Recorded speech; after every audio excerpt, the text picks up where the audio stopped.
श्री सद्गुरुदेव भगवान की जय। श्री सीताराम सरकार की, श्री राधा रमण लाल की जय। श्री गौरी शंकर महादेव की जय। सभी दर्शकों और भक्तों को कोटि कोटि प्रणाम। सबको प्रेम भरा जय जय श्री राधे, जय जय श्री सीताराम।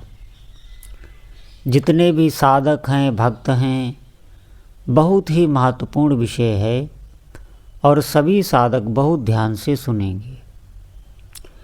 देखिए, मनुष्य जीवन का परम लाभ यही है कि इसी शरीर से, इन्हीं नेत्रों से हम अपने उपास्य देव का दर्शन करें। निश्चित आप समझें, इसीलिए भगवान ने हमको ये शरीर दिया है। मनुष्य शरीर मिलने का अर्थ ही यही होता है कि हमें भगवत प्राप्ति हो। विषय भोग हमारा लक्ष्य नहीं होना चाहिए। विषय भोगों के लिए ये शरीर नहीं मिलता है। वो तो पशु योनियों में भी है। पशु भी हमसे अधिक विषय भोग भोगने की क्षमता रखते हैं। उनकी इंद्रियों में दिव्य शक्ति होती है। उनकी इंद्रियां इतनी अधिक प्रबल होती हैं कि आप देखेंगे बहुत से ऐसे पक्षी हैं जो बहुत दूर का देख लेते हैं। जितनी दूर सूक्ष्मदर्शी नहीं देख सकती, उतनी दूर का वो पक्षी देख लेते हैं। बहुत पशु ऐसे हैं जिनकी घ्राणेंद्रिय इतनी अधिक शक्तिशाली होती है कि बहुत दूर का वो सूंघ लेते हैं। आप मीठा कहीं भी रख दें, कहीं न कहीं से चींटी या चींटा आ ही जाएंगे। आप ध्यान दें, इतनी जब उनकी घ्राणेंद्रिय, इतनी इंद्रियां उनमें प्रबल होती हैं, प्रकृति ने ऐसी उनको शक्ति दी। और यही शक्ति अगर कोई मनुष्य में आ जाए तो हम उसे सिद्ध कहने लगते हैं कि ये देखो, ये बहुत बड़े सिद्ध हैं। आप समझें, ये सिद्धियां प्रकृति ने उन पशुओं को पहले से ही दी हुई हैं। आप विचार करें इस बात पर। अगर किसी साधक या संत में ये इंद्रियों की शक्ति आ जाए तो हम उसे बहुत बड़ा भगवत तुल्य सिद्ध समझने लगते हैं। आप इस बात पर अवश्य विचार करें कि भोग भोगने के लिए पशु योनि मनुष्य से बहुत आगे है और वही उन्हें आनंद आता है, बल्कि मनुष्यों से कई गुना अधिक उनको आनंद आता है। तो ये मनुष्य शरीर भोग भोगने के लिए है ही नहीं। आप देखेंगे, आप किसी भोग को भोग के देखें, उसी भोग से आपको घृणा हो जाएगी, उसी विषय से आपको घृणा हो जाएगी। जीव विषय भोगते भोगते विषय हो जाता है, फिर भीतर से छटपटाता है उस विषय को छोड़ने के लिए, छोड़ नहीं पाता। वो विषय उसे बांध लेता है, आगे बढ़ने ही नहीं देता। आप ध्यान रखें, हमारा लक्ष्य है कि हम अधिक से अधिक नाम जप करें। नाम जप से वो आध्यात्मिक बल आवेगा कि विषयों का रंग ही आपके चित्त पर नहीं पड़ पाएगा, संस्कार ही नहीं डाल पाएगा। इस बात को समझें। आप नाम जप करते हुए ही अपना प्रत्येक कार्य करें, फिर देखें आप उपासना में आगे बढ़ने लग जाएंगे। मनुष्य शरीर अगर भोग भोगने के लिए होता तो हमारी भी इंद्रियों में सामर्थ्य होती, हमारे भी शरीर में इतनी सामर्थ्य होती, लेकिन नहीं है। हम एक रात तक जग नहीं सकते। या ध्यान दें इस बात पर। हमारी इंद्रियों में इतनी सामर्थ्य नहीं है कि हम लगातार कोई भोग भोग सकें। निश्चित रोगग्रस्त हो जाएंगे आप, क्योंकि ठाकुर जी ने बनाया ही है ये साधना के लिए, चिंतन करने के लिए, कि हम प्रभु का चिंतन कर सकें। ये पशु योनि को नहीं दिया है चिंतन का, केवल मनुष्य शरीर में। लेकिन हम भाग रहे हैं भोगों की तरफ, और भोग मिलते हैं धन से, तो सारी महत्व बुद्धि आके धन पर ही टिक गई है। आप देखेंगे परमार्थ में भी, धर्म में भी धन का ही महत्व है और सब धन का महत्व दे रहे हैं। ये बहुत बड़ी भूल है। भगवान की प्राप्ति धन से नहीं होती, भक्ति की प्राप्ति धन से नहीं होती। आप समझे धन से हम इतना दान देंगे, इतनी साधु सेवा करेंगे, इतना कुछ करेंगे, ये सब पुण्य बन के रह जाएंगे, भगवत प्राप्ति नहीं करा सकते।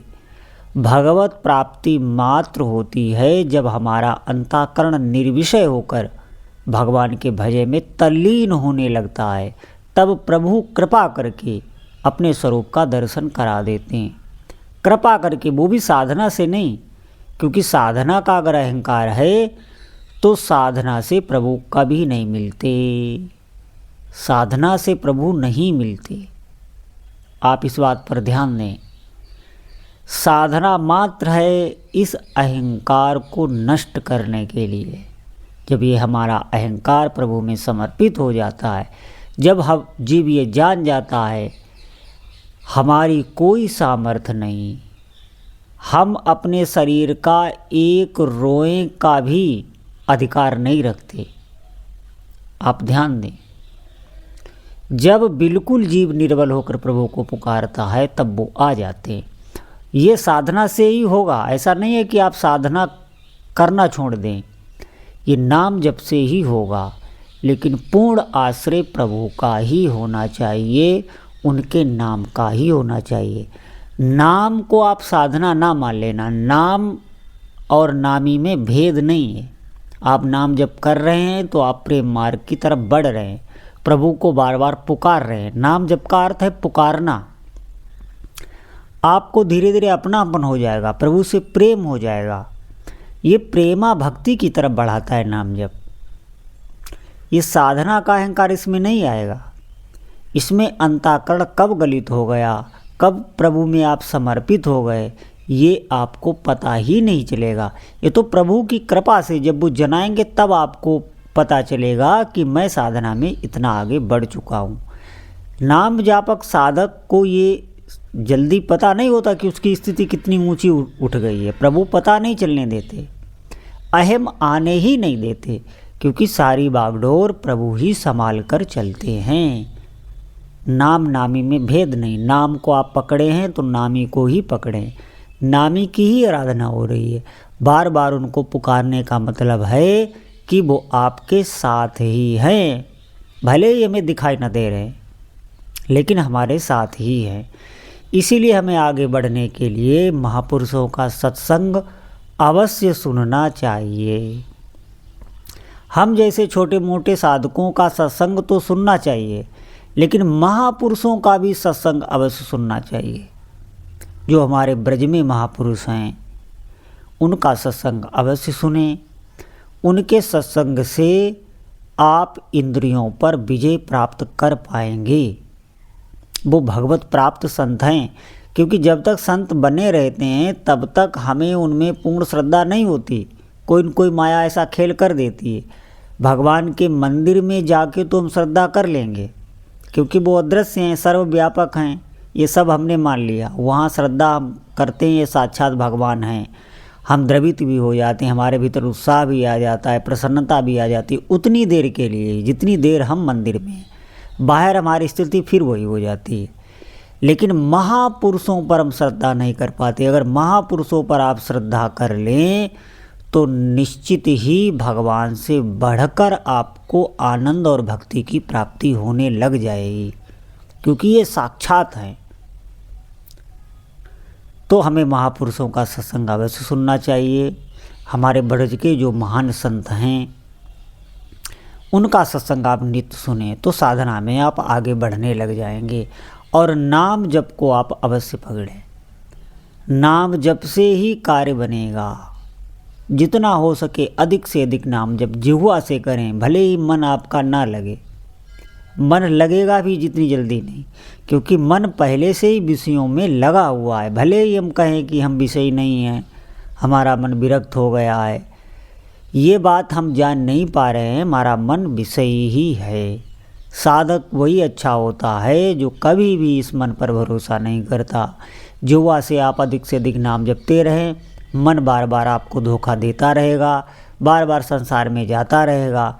लेकिन जब आपका भी पीछे का जो आपका प्रारब्ध है, जो आपने कर्म किए हैं, जब वो सब डिलीट हो जाएंगे, उनका दुष्प्रभाव डिलीट हो जाएगा, उसके बाद आपको इसी नाम जप में रस आने लगेगा कि और करें और करें, लोभ बढ़ने लगेगा।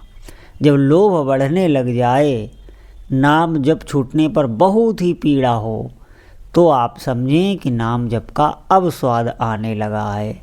निश्चित समझें, अब जब स्वाद आने लगेगा तो आगे का मार्ग खुल जाएगा। नाम जप से ही काम बनना है तो अधिक से अधिक इस जुआ से ही नाम रटें, काम आपका हो रहा है। तो जितने भी साधक हैं नाम जप कर रहे हैं और बढ़ावें और अधिक से अधिक भगवान का नाम जप करें। बोलो जय जय श्री सीताराम।